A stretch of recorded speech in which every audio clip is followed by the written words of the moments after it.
बिहार की राजधानी पटना में महागठबंधन की आज बड़ी बैठक प्रस्तावित थी, लेकिन समय आते आते इसका आकार छोटा नजर आने लगा।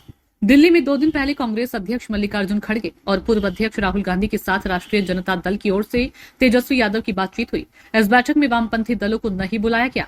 आज पटना में बैठक हुई तो वामपंथ के बड़े चेहरे गैर हाजिर थे। कांग्रेस से कोई बड़ा चेहरा नहीं आया, मतलब प्रदेश स्तर के नेता ही आए।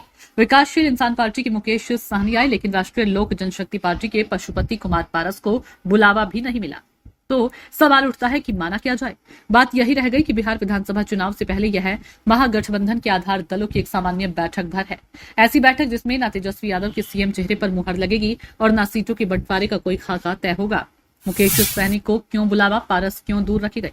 महागठबंधन की बैठक में विकासशील इंसान पार्टी के मुकेश सहनी को बुलावा मिला, लेकिन राष्ट्रीय लोक जनशक्ति पार्टी प्रमुख पशुपति कुमार पारस को न्योता तक नहीं मिला। सहनी के पास बिहार की राष्ट्रीय जनतांत्रिक गठबंधन सरकार में मंत्री पद का अनुभव है, जबकि पारस तो केंद्र की नरेंद्र मोदी सरकार में भी मंत्री रह चुके हैं। इसके बावजूद यह क्यों? इस सवाल का जवाब यही है कि लोकसभा चुनाव के ठीक पहले पारस ने अचानक एनडीए को छोड़ महागठबंधन का रुख एक जरूरतमंद के रूप में किया था, जबकि मुकेश सहनी एनडीए से चोट खाने के बाद तेजस्वी यादव से बेहद करीब आ गए थे। लोकसभा चुनाव में तेजस्वी यादव के साथ वह साई के रूप में थे, इसलिए वह महागठबंधन की पटना बैठक में बुलाए गए। मुकेश सहनी 60 सीटों की बात पर भी कर सकेंगे। यहाँ बिहार विधानसभा में कुल 243 सीटें हैं। कांग्रेस के लिए निर्दलीय सांसद पप्पू यादव 100 सीटें मांग रहे हैं। निर्दलीय होकर भी वह यह मांग कर रहे हैं क्योंकि वह बाहरी तौर पर कांग्रेसी हैं।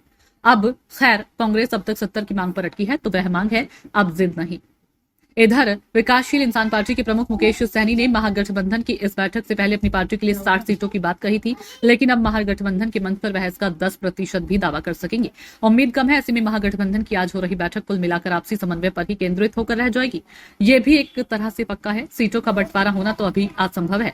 रही बात तेजस्वी यादव के चेहरे पर बात करने की, तो इस बैठक में मौजूद रहे नेता लोकसभा चुनाव भी उसी चेहरे पर लड़ चुके हैं, इसलिए सब कह सकते हैं कि नेतृत्व तेजस्वी करेंगे, मुख्यमंत्री का चेहरा तेजस्वी होंगे। ऐसा ऐलान कोई बड़ा नेता तो करने से रहा।